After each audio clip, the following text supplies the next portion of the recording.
اپنے گھروں کی معاشرت نبی والی لاؤ، ایک دوسرے کی تعریف کرو، ایک دوسرے کی حوصلہ افزائی کرو۔ سبحان اللہ۔ اللہ کے نبی گھر آئے، ام سلمہ کے گھر کی باری، کھانے کو کچھ نہیں، پکایا کچھ نہیں، ہے ہی کچھ نہیں، تو خامد و محمد مصطفیٰ جیسا، اور آگے کھانا تیار نہ ہو تو بیوی کے دل پہ کیا گزرے گی؟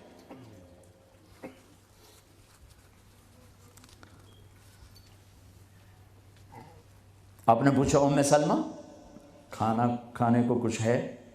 تو ایک دم انہوں نے بہت ہی ندامت لجاجت کے ساتھ کہا، یا رسول اللہ کچھ نہیں ہے، یہ سرکہ پڑا ہوا ہے۔ سرکہ، اب سرکہ کیا کہتے ہیں انگریزی میں؟ ونیگر، شاید کسی کو سرکہ سمجھ میں نہ آئے۔ ایسی چیز ہے، ایک ڈراپ یہاں رکھو تو تمہاری زبان جل جائے گی۔ اچھا، تیز ہوتا ہے نا ہاف کیمیکل، ٹی سپون لو تو تمہارا سارا گلا چیر کے رکھ دے گا۔ کافی تیز اور ہوتا ہے۔ میں غلطی سے کوئی سرکے میں بعض سلاد پہ ہوتا ہے نا سرکہ ڈالا ہو، میں غلطی سے میرے منہ میں کوئی ایک پتا بھی چلا جائے تو ایک ہفتہ میرا گلا گیا، اتنا میرا سینسٹیو گلا ہے اس سے۔ سرکے سے سرکہ کوئی کھانے کی چیز؟ انہوں نے تو آجل یا رسول اللہ بھائی ایک سرکہ ہے، ہائے ہائے ہائے ہائے۔ آگے میرے نے کہ سرکہ بھی کوئی کھامڑ دی شاید، تر اتنا ہی نہیں پتا بھائی سرکہ کھامڑ دا نہیں ہوتا۔ میرے نبی نے فرمایا ہو نعم الادام الخل، ام سلمہ سرکے جیسا تو سالن ہی کوئی نہیں، سرکے جیسا تو سالن ہی کوئی نہیں۔ کیسے اپنی بیگم کو شرمندگی سے نکالا اور احساس کمتری سے نکالا، سرکے جیسا تو سالن ہی کوئی۔ جس گھر میں سرکہ ہے انہیں کسی سالن کی ضرورت ہی کوئی نہیں۔ یوں حوصلہ بڑھایا جاتا ہے۔ صحیح بات کہہ رہے ہیں، گھر میں خوشی یہاں تو چونکہ وہ مقابلے کی ٹکر، یہاں بیویاں بھی ڈاڈی ہیں خوب، اور تو یہاں تو ان کی اپنی کونسلز بنی ہوئی ہیں۔ تو میں مسلمان عورت کو کہتا ہوں، چونکہ یہ میری بات آگے جا رہی ہے، آپ میرے سامنے بیٹھے ہو، ایک دوسرے کو عزت دو، برداشت کرو۔ میرے نبی نے فرمایا بہترین مسلمان وہ ہے جو بیوی سے اچھا سلوک کرتا ہو، اور بیوی سے فرمایا میری شریعت میں سجدہ ہوتا تو بیوی سے کہتا خامند کو سجدہ کر۔ بہترین صدقہ اولاد کی تربیت ہے۔ پورا گھر میرے نبی نے نقشہ بنا، ہر ایک کی قیمت بتائی۔ ماں تیرے قدموں تلے جنت، کا کاش میری ماں زندہ ہوتی، تم دیکھتے میں کیا کرتا، میں عشاء کی نماز کے مصلی پر ہوتا، میں سورۃ فاتحہ پڑھ رہا ہوتا، ادھر سے آواز آتی میری ماں کی محمد، تو میں نماز توڑ کے کہتا لبیک اماں جان۔ باپ کا تیرے جنت کا دروازہ ہے، باپ تیری جنت کا دروازہ ہے، کھولنا توڑنا نہیں، کھولنا توڑنا نہیں، توڑ دیا تو جنت میں نہ جا سکو گے۔ سب سے بہترین مسلمان جو بیوی سے اچھا سلوک کرے، سب سے بہترین عورت جو اپنے خامند کی منشا کو دیکھے۔ پھر آپ نے ایک عجب بات فرمائی جو معاشرے میں بہت بوجھ بنتا ہے جس کا، ہاں بھائی تمہیں ایسا صدقہ بتاؤں جس سے بڑھ کے کوئی صدقہ نہیں، تمہیں ایسا صدقہ بتاؤں جس سے بڑھ کے کوئی صدقہ نہیں۔ انہوں نے کہا جی کیا؟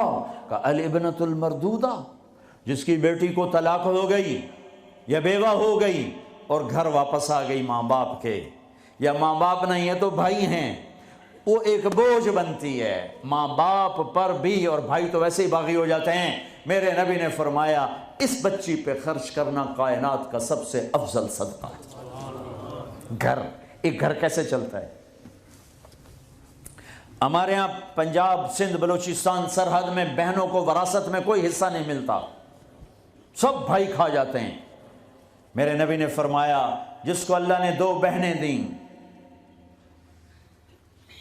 اس نے ان کا حق ادا کیا، شادی کی، حق ادا کیا، ماں باپ کی وراثت میں سے ہوتا ہے.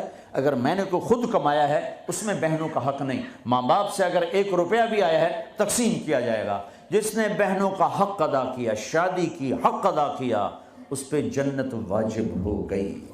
کیا بات ہے. جس کو اللہ نے 3 بیٹیاں دیں, اس نے ان کی ڈولی اٹھائی, وہ جنت میں میرے ساتھ یوں ہوگا.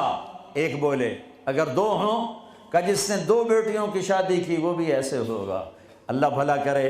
ایک صحابی کا کہ جس کی 1 ہو, کہ جس کی 1 ہے, اگر اس نے اس کو عزت سے رخصت کیا تو وہ بھی میرے ساتھ ایسے ہی ہوگا. پھر کئی بچیوں کو طلاق پڑی ہے کہ اس کو بیٹا نہیں ہوتا. یہاں آنے سے پہلے کا واقعہ, پنڈی سے بچی رو رو برا حال اس کا. میں تو فون سنتا ہی نہیں ہوں ایسے کہ میرا تو کلیجہ پھٹ گیا ہے. ہے کہنے لگی کہ سسرال نے کہا تھا بیٹی ہوئی تو طلاق دے دیں. میں نے کہا اس میں میرا کیا قصور ہے, اور بیٹی ہی ہوئی اور مجھے طلاق پڑ گئی اور میں گھر آ گئی 22 سال کی عمر. بیٹی دینے والا اللہ اور ظلم کرنے والا سسرال. میرے نبی کو اللہ نے بیٹے دے کے اٹھا لیے. قاسم اٹھا لیے, عبداللہ اٹھا لیے, ابراہیم اٹھا لیے. 4 بیٹیاں دی, 3 زندگی میں اٹھا لی. زینب, ام کلثوم, رقیہ, تینوں آنکھوں کے سامنے چلی گئیں. فاطمہ سے نسل چلی. آپ نے فرمایا لوگوں کی نسل بیٹے سے چلتی ہے, میری نسل میری بیٹی فاطمہ سے چلی. کیا بات ہے. اس لعنت کو دھویا. عورت کا کیا قصور ہے اگر اس بیچاری کو بچیاں ہو رہی ہیں.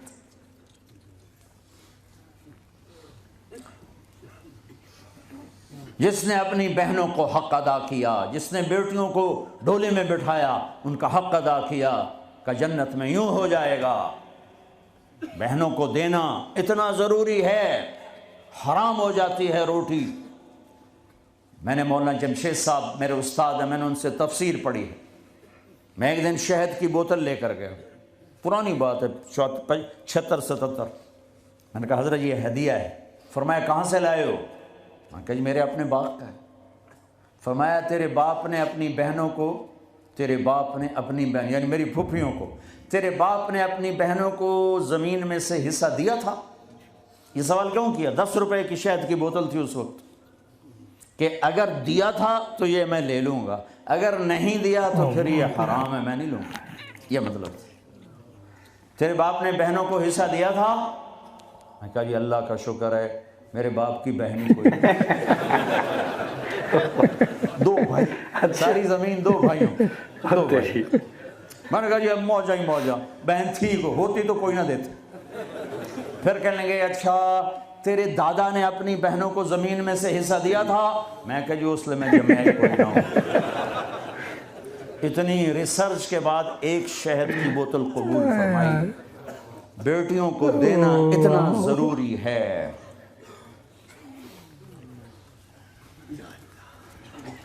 میں اپنے نبی والی معاشرت قائم کرو, اپنے نبی والی معاشرت قائم کرو. محبت ہو, سچائی ہو, الفت ہو, درگزر ہو, معاف کرنا ہو, طلاق سے بچو, یہ جھوٹی شادیاں نہ کرو, پیپر کی شادیاں نہ کرو. اللہ کے واسطے یہ دھوکہ نہ دو.